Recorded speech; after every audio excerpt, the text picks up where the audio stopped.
మంచిర్యాల జిల్లా చెన్నూరు మున్సిపాలిటీలో ట్రాఫిక్ సమస్యకు శాశ్వత పరిష్కారం లభించింది. సుమారు 1,40,00,000 రూపాయల వ్యయంతో నిర్మించిన నూతన బైపాస్ రోడ్డును మంత్రి వివేక్ వెంకటస్వామి, కలెక్టర్ కుమార్ దీపక్తో కలిసి ప్రారంభించారు. పట్టణ ప్రజలకు ట్రాఫిక్ కష్టాలు, కాలుష్యం నుంచి విముక్తి కల్పించేందుకే బైపాస్ నిర్మించామని మంత్రి వివేక్ అన్నారు. ప్రతిపక్షాల ఆరోపణలను తిప్పికొడుతూ తాము ఎన్నికల కోసం కాకుండా అభివృద్ధి కోసం పనిచేస్తున్నామని స్పష్టం చేశారు. రోడ్డు విస్తరణలో షాపులు కోల్పోయిన బాధితులకు కొత్త షాపులు కేటాయించామన్నారు. చెన్నూరు చెరువులోని శివాలయాన్ని పర్యాటక కేంద్రంగా తీర్చిదిద్దుతామని తెలిపారు.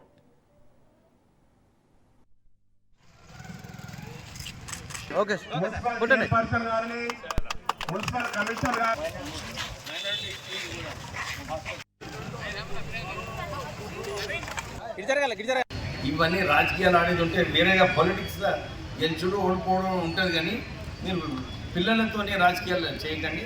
అక్కడ చూస్తే నిజంగానే 2 పెద్ద భగవానాలు ఆల్రెడీ పిల్లలందరూ భోజనం కూడా చేస్తారు. ఇక దాని తర్వాత వీళ్ళు వచ్చి వాళ్ళ ప్లేట్లలో అన్నం పెట్టి మళ్ళీ కారం పొడి వేసి ఫోటోలు తీసుకొని మీరు వాళ్ళ లోపలికి వచ్చిందంటేనే మీ ఆలోచన ఏందో మనకు తెలుస్తుంది కదా.